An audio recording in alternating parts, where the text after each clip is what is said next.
Okay, out this week will be A.J. Dillon and Rudy Ford. Doubtful, Isaiah McDuffie. Questionable, Elton Jenkins, Luke Musgrave, Jaden Reed, Preston Smith, Tenuta, Christian Watson, Wicks, and Emmanuel Wilson.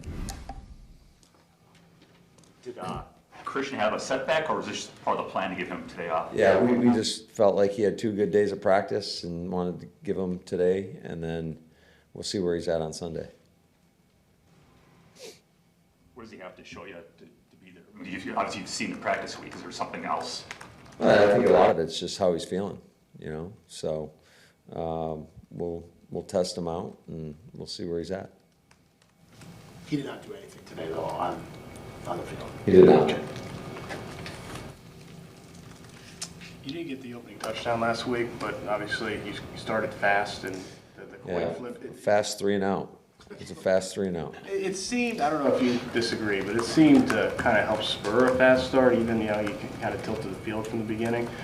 Is it still dependent on situation, opponent, or have you kind of decided that to get this team to start fast, these guys would just take the ball and start that way? I think every game's a little bit different. Like I've said many times, a lot of times you go with your gut. Sometimes you may ask the quarterback and see how he's feeling and go down that road. But, every game a little bit different in terms of what we're going to decide to do if we happen to win the toss. So it's still up in the air? Yes. It's a coin flip. Yeah, there you go. Got jokes today. Apparently. I'm not a very funny guy, so. The cameras caught AJ on Sunday night in a lot of pain. It looked like someone tried to peanut punch the ball and he got hit there. Was that a pretty decent setback and you're back to square one? Yeah, I mean, sorry if I was unclear, as Waller's told me yesterday about AJ. It's obviously everybody knows he's dealing with a thumb, but he got a stinger, and so that's why he's out. Asked about the Bears and their interceptions a couple of days ago, and you mentioned it takes good eyes from a quarterback. How has Jordan done in that regard? I think he's interception down the stretch. Yeah, I think he's really grown. These guys do a really good job of reading your eyes. So as you look to go throw to a receiver, if you're late or if you double clutch it, they react to that and then they make plays on the ball. I also think they just do a good job of, within their coverage of. We always talk about zoning defenses, like these guys are on a string. So as you move, the whole defense moves, and they just work in unison together very well. And it allows them to make a lot of plays on the ball. And all those guys in the back end on their second level, those linebackers included, they have really good ball skills. So you got to be on time, you got to be on rhythm, you got to be willing to get off things if it looks a little bit muddy and maybe find a check down, whatever it may be, whatever the defense presents based on whatever concept you have called. So just looking at the numbers, Jordan had a bunch of interceptions in the first half of the season and almost none down the stretch. Has that been an area where he's made a lot of progress?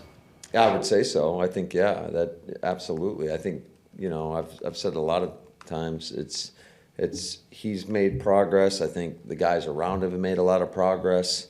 But yeah, he's done a nice job of understanding when to get off his intended receiver and go to the secondary or third option within the concept and just reading with your feet. I think that's the basis of good quarterback play is, if you hang on people too long or give an extra hitch to a wideout, that's when you allow the defense to recover and they can make plays on the ball. Joe yesterday was very complimentary of how Jaire's come back in the room and in the building from that suspension. I'm just curious through your perspective what you've kind of seen from his response this week. Yeah, he's been awesome. He's had a great attitude, came in with great energy, and I've told Ja this from day one. He is one of those guys. He's very charismatic. He's got the ability to light up the room. I mean, you guys are around him. You understand that. His energy can totally – we had a great practice, I want to say 2 weeks ago, and he's out there flying around, and just his energy can uplift everybody. And so it's great to have him in a good place. We're excited about his ability to go out there and play, and I just, quite frankly, can't wait to watch him go play. The guys in the locker room, they said that you guys haven't talked about it at all in a team setting, of course, from the game from last year at this point. Yeah, is that still going to be the case all the way up till kickoff? Yeah, there's no need to talk about this. Is a new season, new team, new opportunity, new challenge. So it's just we're gonna handle it like we have been handling every game. I mean, we've been in the same situation for the last 2 weeks. So you know, there's no sense in talking about thing of the past when many of these guys weren't even here. How many times a week do you meet with Jordan, just you and him? Not too many. Not too many. Tuesdays when you want to kind of talk about what you're thinking about, or?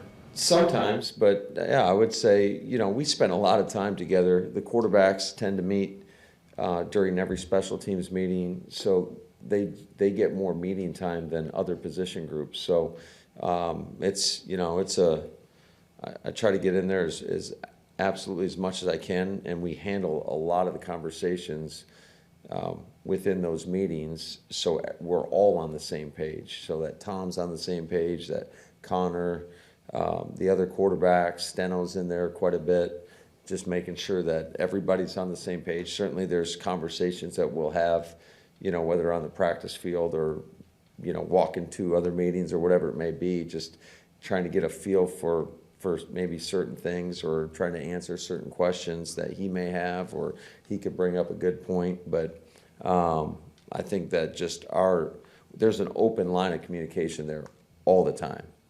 So just because following up on the stuff I was asking you yesterday, I'm wondering how those conversations have maybe evolved for you and him from kind of where he was early in the season, where he didn't have any experience, to now. Is it more of an exchange of ideas than maybe early on when it was maybe a little less two-way? Not necessarily. I think, you know, he trusts what we do, and obviously we trust what he's doing, and so there's a lot of trust there. And but not to say, like, I'm always asking him if he sees something, please bring it to me. You know, if you see something on tape that you really like, or something that maybe we can take advantage of, bring it to me. And he has notes every week, and we go through them. And you know, I think he's done an awesome job just in terms of his approach, how he prepares, how he gets ready for the game, and it's shown because he's ready each and every week. I know we ask you a lot. All right, was this when was the moment kind of questions? But I'm wondering, when you were thinking about, when you're having second thoughts about that shot play to start the Detroit game, and then you texted him and he said, "No, keep it on, let's do it." Was that? I don't want to make too big of a deal out of that, but was that kind of a crucial moment for you to say, "All right, he's on board, and I'm gonna," and then he delivers when you let him. Yeah, I just think that kind of goes back to the whole trust thing that I was talking about. You know, if I said, "Hey, I don't know if I like this play. I'm thinking about this," and he goes, "Well, I like that play," and so it goes both ways. You know, I trust him, he trusts me, and you know, I think that's why we're doing some good things. Now we got a great challenge in front of us. This Bears defense they've grown as much as any team that I've seen. You know, again, I think I said this earlier this week. When you go back and watch Week 1, it's like watching two totally different football teams. So there's been a lot of growth there, and it should be a great game. Jordan seems to have been pretty proactive in terms of communicating with his guys, from the summer workouts to, Vrabel said he's pulled young receivers aside on his own, maybe sometimes in group settings. Is that something, as a first-year starter, you kind of told him, "Hey, go ahead," and you kind of encouraged him to do, or did he kind of take the gumption on his own? I think he's kind of taken the reins. You know, I think that's something that we've always kind of stressed. Obviously, I think it means a hell of a lot more coming from the quarterback or the guy that's throwing the guys the football than it does from us as coaches. So I think that's just kind of natural that it comes with that position. And he's embraced that, and he's done a great job, even from like day one. So, yeah, I think it's important for that position to be one of the guys and to get to know your guys. He does a great job with them, just being one of the guys. And, you know, these guys battle for him, even when we're struggling. You know, there's not going to be any flinch. They believe in him, he believes in them, and so it's a really great dynamic.